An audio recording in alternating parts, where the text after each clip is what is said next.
I thought I had it all figured out. 8 years of marriage to David, a successful career at a tech company, and Jessica, my best friend who I could tell absolutely everything to. We even worked at the same company, which meant lunch dates, coffee breaks, and someone who truly understood the chaos of corporate life. Life was good, or so I believed. They say hindsight is 20/20, and looking back now, I can see all the signs I missed. But when you trust someone completely, when you've built your entire life around that trust, you don't look for red flags, you explain them away. You tell yourself you're being paranoid, and that's exactly what I did. It started about 6 months before everything exploded. Small things, really. David would come home later than usual, always with a perfectly reasonable explanation. A client meeting ran long. Traffic was terrible. His boss needed him to finish something urgent. When I asked about his day, his answers became shorter, vaguer. The man who used to tell me every detail of his workday suddenly had nothing to share.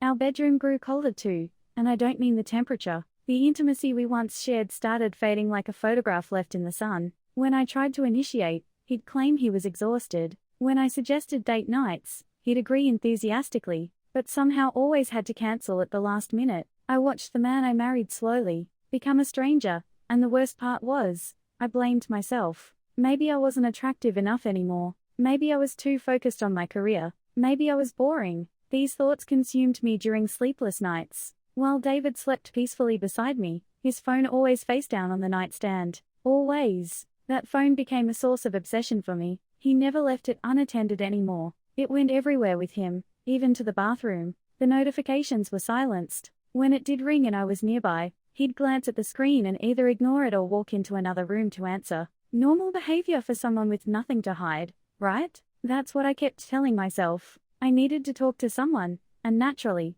I turned to Jessica. We met for coffee on a rainy Tuesday afternoon, and I poured my heart out to her. I told her about David's distance, about my fears, about the growing pit in my stomach that something was terribly wrong. Jessica listened with such compassion, such understanding. She held my hand across the table and looked me straight in the eyes. Her words were reassuring, almost too reassuring. She told me that all marriages go through rough patches, that David was probably just stressed at work, that I needed to trust him more and stop being so suspicious. Doubt, she said, was poison to a relationship. If I kept questioning him without evidence, I'd push him away. I left that coffee shop feeling guilty for doubting my husband. Jessica was right, I thought. I was being paranoid. I needed to be a better wife, more understanding, more supportive. If only I had known that while she was giving me marriage advice, she was sleeping with my husband. But my gut wouldn't let it go. Call it intuition, call it a sixth sense, call it whatever you want.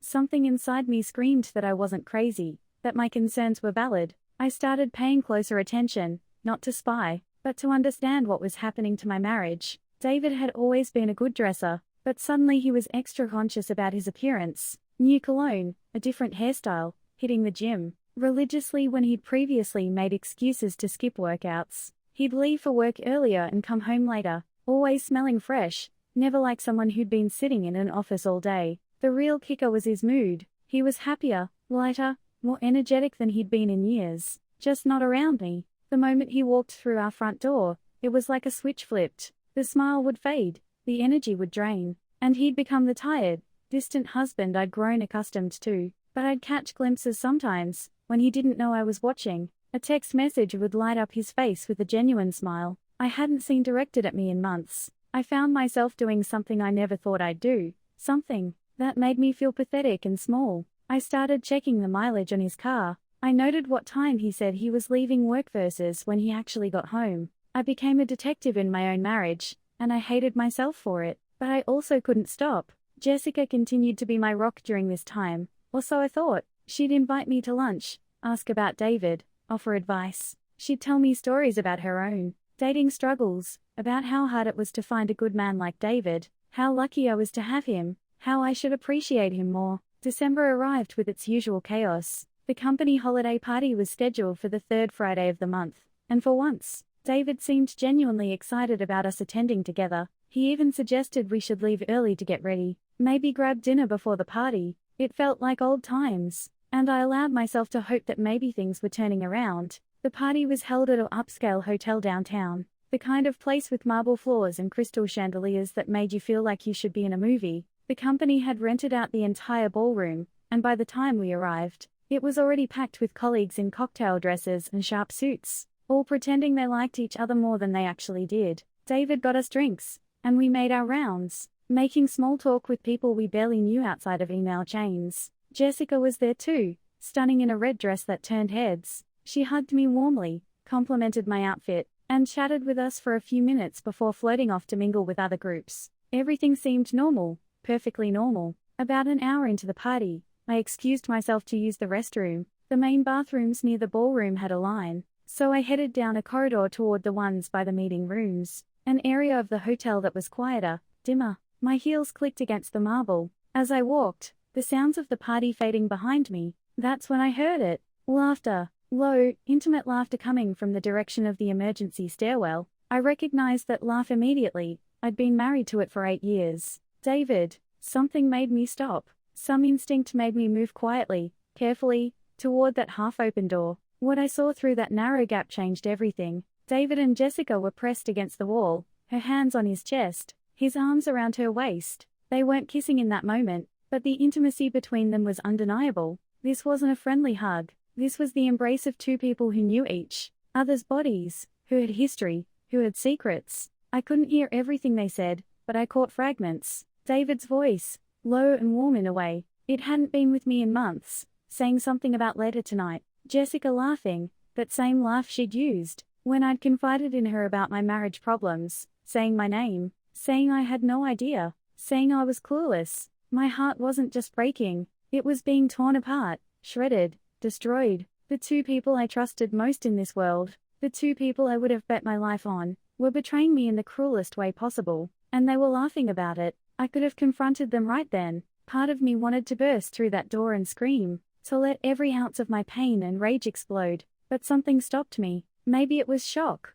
maybe it was survival instinct, or maybe it was the cold, clear understanding that if I was going to handle this, I needed to be smart about it. I backed away slowly, quietly, my hands shaking so badly I had to press them against the wall to steady myself. My mind was racing, my vision blurring with tears I refused to let fall. Not yet, not here. I walked back to the ballroom, fixed my makeup in a mirror, took 3 deep breaths, and walked back into that party like my world hadn't just imploded. David found me a few minutes later, smiling, asking if I was okay. I smiled back and said I was fine, just tired. Jessica joined us shortly after, her red dress perfect, her makeup flawless, her hug feeling like a knife in my back. I hugged her back. I smiled. I made small talk. I laughed at appropriate moments. But everything was different now. I saw things I'd been blind to before. The way Jessica and David's eyes would meet across the room, the barely perceptible nods, the way they'd somehow always end up near each other,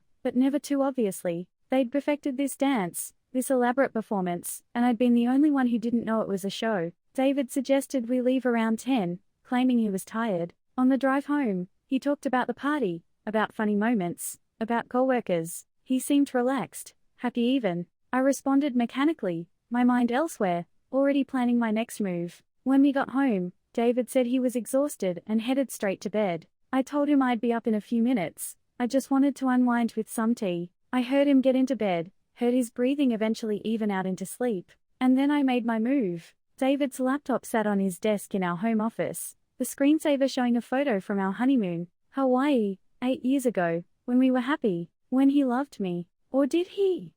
Had any of it been real? I knew his password. Of course I knew his password. It was our wedding anniversary. The irony wasn't lost on me as I typed it in. The screen unlocked, and I stared at his desktop for a moment, my heart pounding so hard I could hear it in my ears. This was it. Once I went down this road, there was no going back. Did I really want to know? Yes, I needed to know. I opened his email first. Nothing obvious in the inbox, but I knew better. I checked his trash folder. Empty. Too empty. Someone had been covering their tracks. But people always forget something. I checked his sent folder, specifically the archived messages, and there it was. Months of correspondence with Jessica, not in his main email, that would be too obvious. He'd created a separate folder, buried in archives, thinking I'd never look. But I was looking now. The emails started 6 months ago, almost to the day. Innocent at first, or seemingly so. Jessica asking for advice about a project, David offering to help.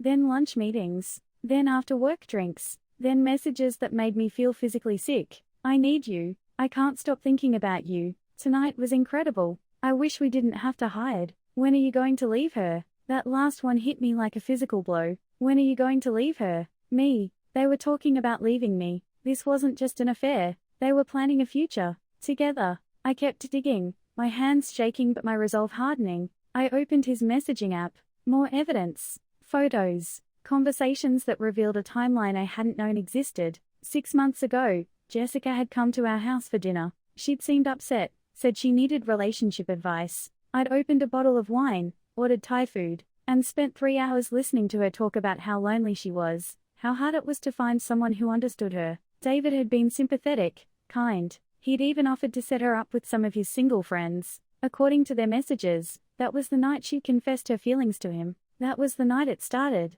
5 months ago, I'd gone on a business trip to San Francisco for a week. A big conference, a huge opportunity. David had encouraged me to go, said he'd hold down the fort at home. The messages revealed he'd invited Jessica over that very first night. They'd spent the entire week together in our home, in our bed. She'd sent him a photo, her smiling in my kitchen, wearing one of my robes. 4 months ago, we'd celebrated our anniversary. David had seemed distracted during dinner, checking his phone repeatedly. He'd apologized, said it was a work emergency. The messages showed he'd been texting Jessica, who was upset that he was with me on what should have been a special night. He'd promised to make it up to her. 3 months ago, Jessica had shown up at our house crying, saying she'd had a terrible day and needed her best friend. I'd held her while she sobbed, made her tea, let her sleep in our guest room. The messages revealed she'd snuck into our bedroom in the middle of the night while I was asleep. The messages weren't just evidence of betrayal, they were a window into how little I'd meant to both of them.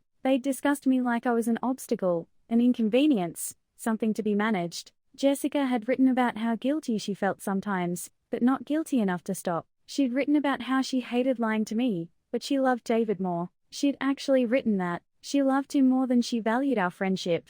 David's messages were worse. He'd complained about me, about how I was too focused on work, too tired for sex, too boring. He'd shared intimate details of our marriage, private moments that should have been sacred, turning them into jokes for her amusement. But the most damning messages were the recent ones. Jessica had written that she thought I was getting suspicious. David had reassured her that I had no proof, that even if I suspected something, I'd never believe my best friend would betray me like this. He'd actually written that I was too trusting, too naive to figure it out. They'd laughed about how I'd come to Jessica for advice about our marriage, how I'd cried to her about feeling disconnected from David, how she'd consoled me while sleeping with my husband. The cruelty of it was almost incomprehensible. I took screenshots of everything, every message, every email, every photo. I uploaded them all to a cloud storage account David didn't know about. Then I created a backup on a USB drive. And another. I wasn't going to let them talk their way out of this. I wasn't going to be gaslit into thinking I was crazy.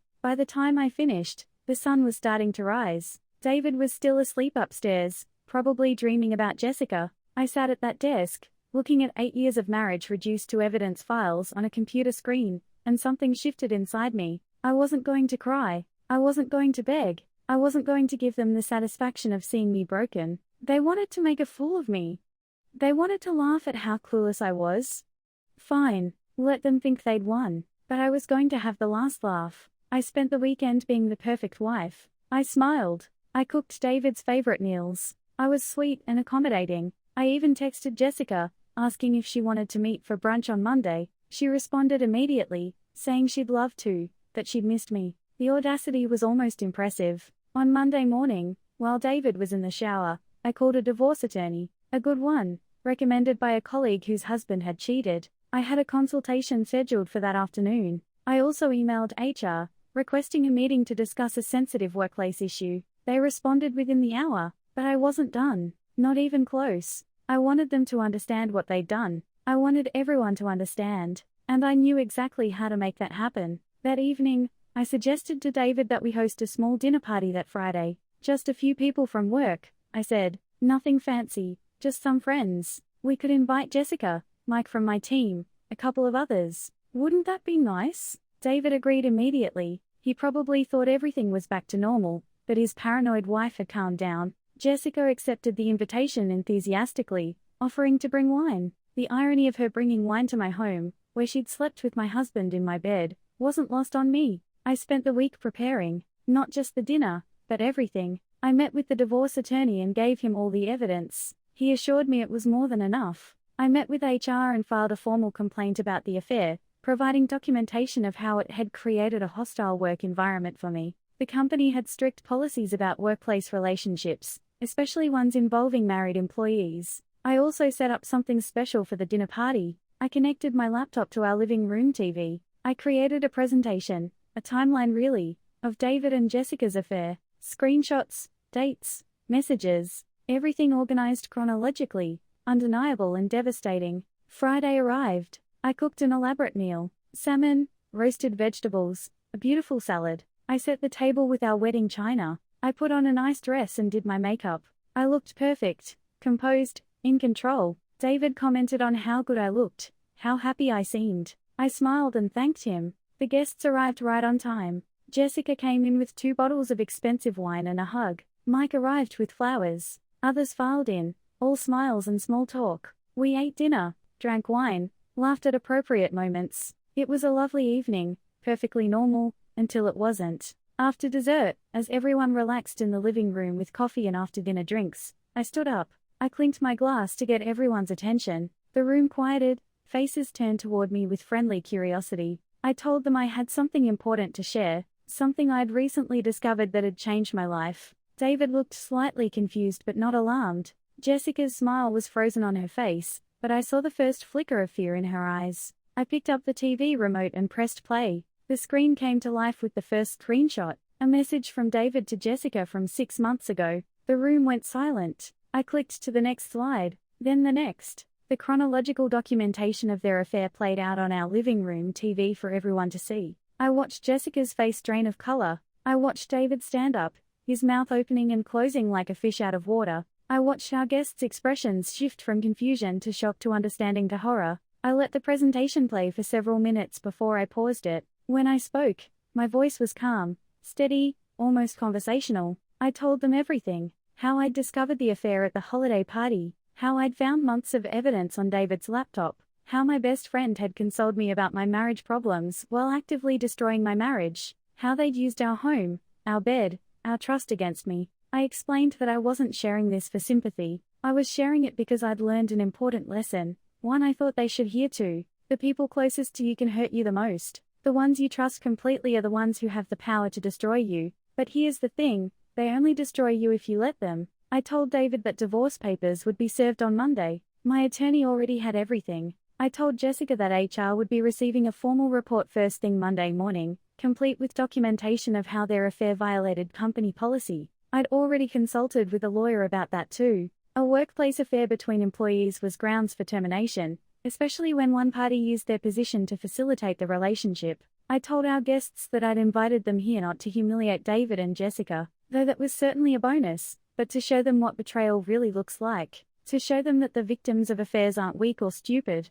we're just people who loved and trusted, and that trust was weaponized against us. Then I set down my wine glass, picked up my coat, and headed for the door. David finally found his voice. He was saying something about it being a mistake, about needing to talk, about how I was overreacting. Jessica was crying, makeup running down her face, saying she was sorry, that she never meant to hurt me. I turned around at the door and looked at them one last time. David, the man I'd married and built a life with. Jessica, the woman I'd trusted with my deepest secrets. They looked small now, pathetic, exactly what they were. I told them I wasn't interested in their apologies or explanations. I wasn't interested in their excuses or their promises to change. They'd shown me who they really were, and I believed them. The only thing I was interested in was moving forward, without either of them in my life. I walked out of that house, out of that marriage, out of that friendship, and I didn't look back. The next few months were hard. I won't lie about that. Divorce is painful even when it's necessary.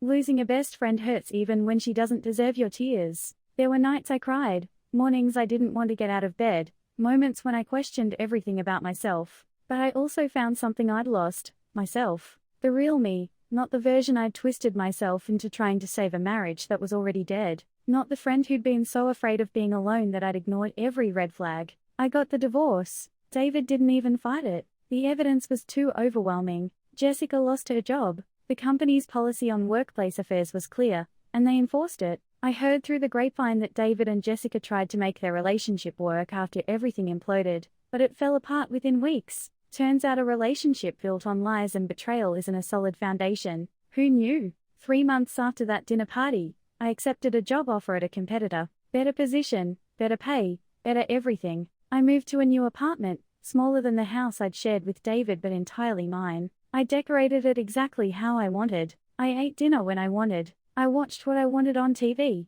I rediscovered who I was when I wasn't trying to be someone's wife or someone's best friend. I started therapy too, not because I was broken, but because I wanted to understand how I'd missed the signs, how I'd let myself be so thoroughly deceived. My therapist helped me see that it wasn't about being stupid or naive. It was about being human, about loving and trusting, which are good things, even when other people abuse that trust. I learned that their betrayal said everything about them and nothing about me. I learned that sometimes the worst thing that happens to you can also be the best thing, because it forces you to rebuild, to become stronger, to demand better. I even started dating again, cautiously at first. I'm not going to lie and say I trust easily now. I don't. But I'm learning to trust my instincts, to value my own judgment, to walk away at the first red flag instead of explaining it away. People ask me sometimes if I regret the way I handled it, if I think the public confrontation was too much, too dramatic. My answer is always the same. No, not even a little bit. They humiliated me privately for months.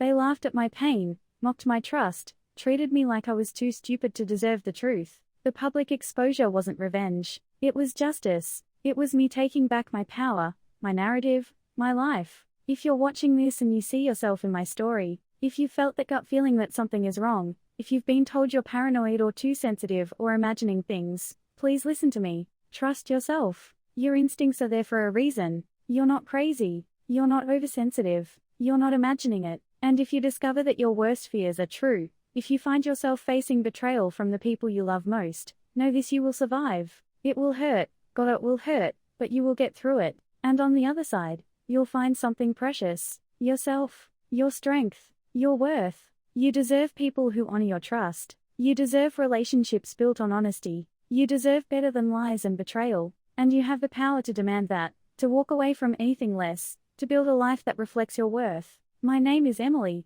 and this is my story. Thank you for listening, and remember, sometimes the darkest moments are just the beginning of your brightest chapter. The end of something painful can be the start of something beautiful. You just have to be brave enough to walk through that door.